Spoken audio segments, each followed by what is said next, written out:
이제 평가할 때는 이게 대국민 사기극이었다. 아니면 역사적 대발견이다. 이제 국민들이 아무거나 선택해도 되는 거 아니에요? 예. 그 저는 대국민 사기극이라고 오늘부터 규정하겠습니다. 섣불리 발표했다 안 했다 이 부분은 해석으로 들어가지 않습니까? 예. 복잡해져요. 왜냐하면 너희들은 윤석열 대통령이 성과 내는 거 싫어? 그래서 의도적으로 우리 공격하지?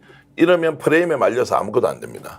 그러면 우리 국민들은 이제 이렇게 생각합시다. 대국민 사기극이다 아니면 역사적 대발견이다. 대구 경북에 가면요 언론들이요 이제 포항은 두바이가 됐다고 난리가 나 있습니다. 오, 포항 두바이 됐대. 두바이가 됐다고 하면서 심지어 어떤 걸까지 나오냐면요. 아니 이런 희망 고문이라도 그 희망을 갖게 하는 것도 대단히 중요한 거 아니냐.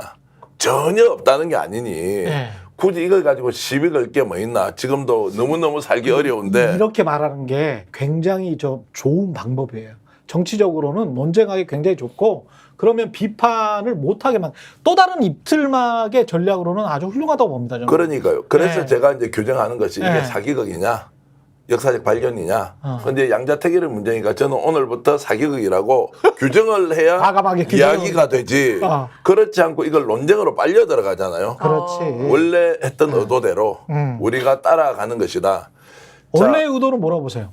아니 뭐 덮기죠. 뭐 덮기다. 10%대 이제 지지율이 나왔다는 게 내부적으로 최상병 덮기, 김건희 덮기. 그러고 이제 이슈를 이렇게 전환하는 이런 것들이 이제 효과가 있죠. 왜냐하면 당장 대한민국 모든 기자들이 아브레온지 개브리온지 거기 가가지고 미친 거 아니에요? 이게 나라가 일개 학자가 하는 발표에 전 세계 외신까지 다 왔어. 유전 발견됐는데 시장은 아무 반응 안 해. 외신은 의문을 제기해. 대한민국 언론만 다 가지고 그 사람 하는 말에 정말 일거수일투족을 보도하면서 이 내용이 뭐냐고 분석하는 이런 미친 나라예요, 우리나라가. 아니 근데 그 시장은 반응 안 해도 사실은 S&P의 그 보고서 있지 않습니까? 6월 4일 날에 나온 보고서. 그걸 제가 꼼꼼히 읽어보니까 그렇게 돼 있더라고요. 그 야당의 이거는 정치적인 뭔가 시도다라는 거를 S&P 보고서에도 나와. 근데 우리 언론은 그걸 잘 소개를 안 해주대. 그 부분은. 그러니까 야당뿐만이 아니고 시장의 전문가들, 정유회사의 전문가들도 이거는 정치적 띄우기에 불과하다라는 그 대목이 나와요. 그래서 그 보고서 결론이 흥분하지 말라고 되어 있습니다. 흥분하지 말라가 결론이고 그리고 지금 굉장히 회의적인 거예요. 그 시장의 전문가들은. 그렇죠. 정유회사의 전문가들은 굉장히 회의적이다. 옛날에 30년 전에도 이런 일 똑같이 있었거든. 그냥 박정희 때 이야기하는 거죠. 근데 지금 또 난 못 믿겠어. 이렇게 지금 시장의 전문가들 오일 회사 다니는 뭐 SK랄지 SOE랄지 이런 회사를 다니는 전문가들이 이야기를 하는 겁니다. 근데 그거를 S&P에서 시장의 반응이라고 써놨어. 그리고 딱 그 구절에 뭐라고 돼 있냐면 야당의 정치인들뿐만 아니라 우리가 배웠죠. SOLS. 야당의 정치인뿐만 아니라 앞에 딱 그게 방점이 다 돼 있습니다. 시장의 전문가들도 시장의 현장 전문가들도 이렇게 이야기를 하고 있다. 자기들이 봤을 때는 이거는 아직은 모르겠다. 회의적이다. 사실 이게 아까 뭐 프레임 말씀하셨는데 뭐 세계의 대발견이냐 뭐 이런 것도 중요하지만 그런 거 이전에 사실 또 따질 거는 세밀하게 따져야 된다고 저는 생각하거든요. 따질 거 다 따져봐야 된다. 그래야 사실은 진실을 찾아가는 어떤 과정에서의 확실한 어떤 그동안 보지 못했던 것들을 우리가 볼 수 있다라고 생각을 하는데 그러니까 지금 모든 이 나온 얘기들을 종합을 해보면 뭔가 지금 단계에서 그러니까 앞으로 단계는 모르는 거지 않습니까? 미래에서 어떤 일이 일어날지 실제로 탐사 지출을 찔러봤는데 찌르자마자 뭐 펑펑 나올 수도 있는 거고 그건 모르는데 지금 단계에서는 모르겠는데 어쨌든 지금 단계에서 이게 확실해. 140억 배럴이 있어. 삼성전자 시총의 5배야라고까지 얘기할 수 있는 그러한 희망찬 얘기를 하는 이 주체는 윤석열 대통령하고 안덕근 산업부 장관하고 그다음에 이 어쨌든 뭐 오늘 중립적으로 얘기하긴 했습니다만 근거를 제공한 건 어쨌든 이 아브레우 씨니까 아브레우 박사하고 요렇게만 딱 있는 거예요. 지금 나머지 보드사이드라는 호주 기업하고 그다음에 국내의 이 액티저로부터 이 결과가 나온 다음에 자문 분석에 참여했던 일부 전문가하고 그다음에 지금 시장에 반응하고 이런 걸 종합하면은 다들 이렇게까지 흥분할 단계는 아니다라고 다들 보고 있는 겁니다. 그러면 여기서 의문이 제기가 되는 게 아까도 말씀드렸지만 대통령은 어떤 판단을 가지고 이러한 것들을 가지고 처음에 샴페인을 터뜨리고 팡파를 울렸느냐 이 부분에서 의문이 있는 건데 이 의문을 왜 제기하냐면 의도는 뻔하다고 말씀하셨는데 지지율이 이제 20% 아래로 처질 수도 있고 하는 상황에서 이걸 떠받치려면 가령 전에도 이제 우리가 우스개로 얘기했습니다만 북한에 대해서 한번 세게 치고 그다음에 이 뭐 석유가 나옵니다로 돈도 우리 많이 벌 수 있습니다. 이런 걸로 접근하려는 거 아니냐. 이런 의식 가질 만한데 실제 그런 효과가 나냔 말이에요. 저는 이게 의문인 거예요. 정무적으로 국민들에게 희망을 주고 TK 지역에 있는 유권자들에게 자 우리 잘 살 수 있습니다. 이런 메시지를 지금 이 사안이 효과적으로 전달하고 있냐? 예. 그렇지 않다는 거예요, 지금. 그러면 제가 볼 때는 그건 사실은 대통령이 이렇게 제시할 때부터 사실은 제가 만약에 대통령 참모면 그렇게 해가지고는 이런 방식으로는 안 될 것 같은데요라고 했을 것 같거든요. 오히려 보도자료나 이런 걸 통해서 언론에 막 나게 한 다음에 좋은 기회가 있을 때 대통령이 요거에 대한 입장 표명을 하는 게 오히려 나은 거지. 그렇지. 앞장서가지고 빵 터트려갖고 오히려 역효과만 있습니다라고 했을 것 같은데 누가 그러면 이런 정무적 기획을 얘기하고 조언을 하고 요거를 이렇게 밀어붙이도록 했을까? 저는 오히려 그게 더 의심이 되고 궁금하다는 그게 겁니다. V1이냐 V2냐 뭐 이런 말이에요? 저는 뭐 거기까지는 모르는데 네. 단 요런 생각은 들어요. 굉장히 증권가 정보지나 찌라시에 굉장히 그 문법에 그러한 문법과 그러한 생각의 방식에 좀 익숙하신 분이 아닌가 그런 의심은 듭니다. 그러니까 지금 대통령이 이제 국정운영하는 스타일 이번에 이제 4.19 관련된 이슈 제기 이후 김민하 평론가 말씀처럼 저렇게 접근하는 것이 매우 상식적이죠. 그렇지. 그렇게 하다 보니까 계속 당하는 거예요. 계속 당한다. 말려 들어가. 말려 들어간다. 마지막에 남는 건 공방밖에 없어. 네. 누가 옳은지 그런지 국민들 마지막에 가면 결국 단면만 잘라놓고 어떤 사람이 잘 됐는지 잘못인지 잘 모르겠어요. 그리고 시간만 벌어져. 그러니까요. 그래서 이걸 데피니션 정의하고 규정하는 게 매우 중요하다. 네. 저는 이제 그런 관점에서 그렇게 볼 수도 있네. 하고 있고요. 네. 아니면 네. 아닌 것이고 지금 현재 대통령이 이제 국정을 수행하는 방식이 이 수준밖에 안 된다는 거예요. 하재 하책이 계속 나왔어. 무리의 무리수, 논란의 논란을 다시 덮고 이런 방식으로 국론을 분열시키면서 거기에서 갈라치기의 효과로 일정한 지지율을 유지해 나가는 이게 이제 지금 현재 패턴으로 하루살이 정권. 그렇죠. 그렇게 보일 때 우리는 어떤 방식으로 이 문제를 과학적, 논리적, 통계적으로 접근하고 분석하고 알려드리고 국민이 충분히 이해하고 판단할 수 있도록 할 것이냐.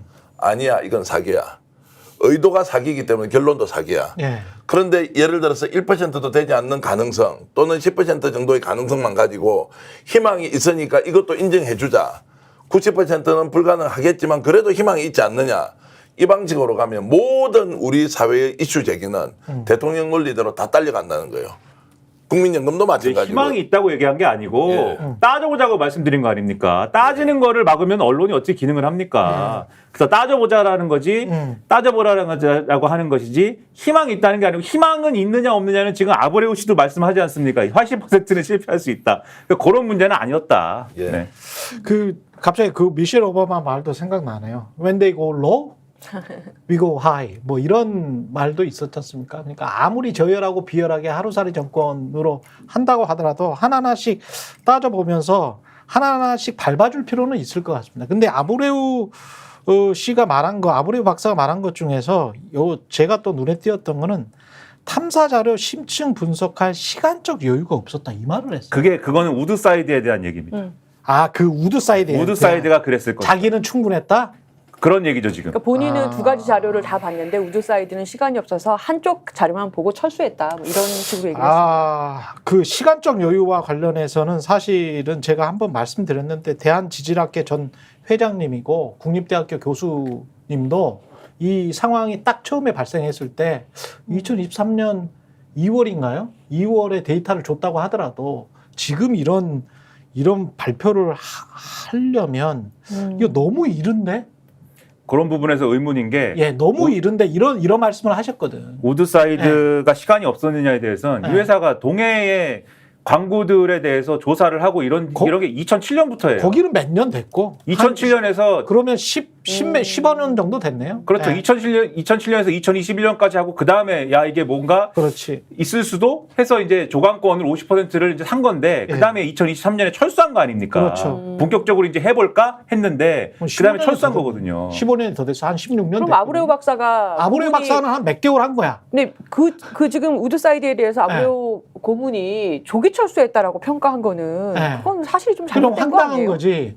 그리고 한 8개월, 9개월 한 것 가지고 한국의 대한지질학회 회장까지 했던 분이 그거는 우리가 탐사 요거 할 때 그걸로 판단하기는 너무 이르다. 그건 기간이 너무 짧다. 이렇게 처음에 문제 제기를 했거든요. 어떤 데이터를 가지고 이런 판단을 했는지 일단 데이터를 공개해라. 지질자원연구원이랄지 한국의 최고 수준의 권위 있는 박사들은 데이터 공개해. 데이터를 공개해가지고 그거 가지고 우리도 이야기를 해볼게. 근데 데이터는 공개 안 하잖아. 이 사람이. 그리고 석유공사랑 비밀 유지 협약이기 그렇지. 때문에 경제성이나 이런 걸 판단할 수 있는 근거는 지금 공개를 안 한다고 그렇게 그렇죠. 얘기하고 있어요. 네. 근데 지금 문제가 이 아브레오 고문이 하는 얘기가 20%는 맞다. 그런데 그게 굉장히 양호하고 높은 수준이라고 본인이 평가를 했고요. 그렇죠. 그리고 지난 2000년에서 2025년 사이에 발견된 유정 중에서 가장 큰 매장량이 추정됐던 리자도 16%에 불과했다. 근데 포항 앞바다가 당시 리자와 비슷한 요건을 갖추고 있다라고. 그러니까 본인은 그 대통령이 발표했던 수치들을 확인을 해주면서 그게 굉장히 양호하다. 예, 긍정적이다라고 본인이 평가한 결론만 낸 상태. 지금 아니 근데 또 기자회견을 한 다른 상태입니다. 이야기도 하잖아요. 80%라는 실패 가능성도 있다는 또 다른 말은 하거든. 아, 맞습니다. 근데 예. 그리고 나서 원자료라든지 원데이터는 비밀 유지 때문에 공개를 못하겠다라고 하면 예. 그러면 이거는 이 평가를 어떻게 해야 되는 상황이냐는 거예요. 평가는 어떻게 될지 모르겠습니다만 인식은 이 속보가 우리처럼 이렇게 하나하나씩 따져보지는 않을 거거든. 이거 속보 다 나간 다음에 종합적으로 나오는 것들은 헤드라인이 분명히 이렇게 나올 거예요. 지금 SBS가 이미 그 어떤 그 제시를 했는데 앞으로 나올 헤드라인에 관해서 액트지오 고문 동해 심해 석유 가스 존재 암시 제반 요소 갖춰 이렇게 두루뭉실 넘어갈 겁니다. 그러면 앞으로 나올 오후부터 나올 뉴스들은 전부 그걸로 덮을 거예요. 지금 저희가 하나하나씩 따지는 80%나 실패 가능성이 있어? 그거를 아브레 박사도 과학자니까 지적을 했네? 뭐 이런 이야기 안 합니다. 제반 요소를 갖췄어. 그리고 대통령이 말한 게 신빙성 있는 것 같아. 뭐 그거를 암시하는 식으로 쭉 가겠지. 그리고 시간 끌겠지. 그러면은 정기한 평론가 말씀하신 대로 그럴만하네. 뭐 이렇게 하면서 쭉쭉쭉 가는. 과학자들은 어떤 사실에 대해서 자기 가설을 가지고 접근해서 분석하고 평가하고 그렇죠. 이렇게 하지 않습니까? 예. 선택적으로 그것을 우리가 판단할 때 결과가 나오지 않을 때까지는 그 가능성을 가지고 우리가 추론하지 않습니까?